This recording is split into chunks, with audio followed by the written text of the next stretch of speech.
বিভাগের প্রধান তো আছেনই।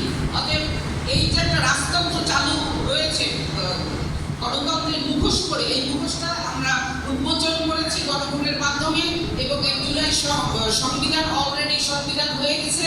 অতএব এটা এখন আমাদের প্রতিষ্ঠিত করতে হবে। প্রতিষ্ঠিত মানে চালু করতে হবে। চালু করার প্রক্রিয়াটা কি হবে সেটাই আমাদের দেখার বিষয়। আর ৭২-এর সংবিধান ৭০-এর নির্বাচনের ফলে হয়েছিল। ৭০ থেকে ৭২ মাঝখানে ৭১-কে বাদ দেওয়া হয়েছে, মুক্তিযুদ্ধকে বাদ দেওয়া হয়েছে। ৭০-এর নির্বাচিত এমপিরা ছিল পাকিস্তানের নাগরিক কর্তৃক নির্বাচিত এবং প্রার্থীরাও ছিল পাকিস্তানের নাগরিক। পাকিস্তানের নাগরিক দিয়ে ৭২-এর সংবিধান তৈরি করা হয়েছে ৭১-কে বাদ দিয়ে। অতএব এই সংবিধান কখনই মুক্তিযুদ্ধ ধারণ করে না, কেননা প্রিএমএলএ ৭২-এর প্রিএমএলএ আছে ঐতিহাসিক সংগ্রাম আর রয়েছে ঐতিহাসিক মুক্তি সংগ্রাম।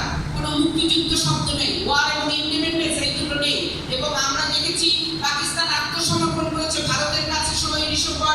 সিমলা চুক্তি হচ্ছে জুলফিকার আলী ভুট্টো আর ইন্দিরা গান্ধীর মধ্যে, সেটাও ভারত আর পাকিস্তানের মধ্যে। বাংলাদেশের কোনো অস্তিত্ব ইন্টারন্যাশনাল ডকুমেন্ট অথবা লিগ্যাল ডকুমেন্টে নাই। অতএব আমাদের সবাই সতর্ক হয়ে আমাদের এই গণভোটকে চালু করতে হবে। ধন্যবাদ সবাইকে।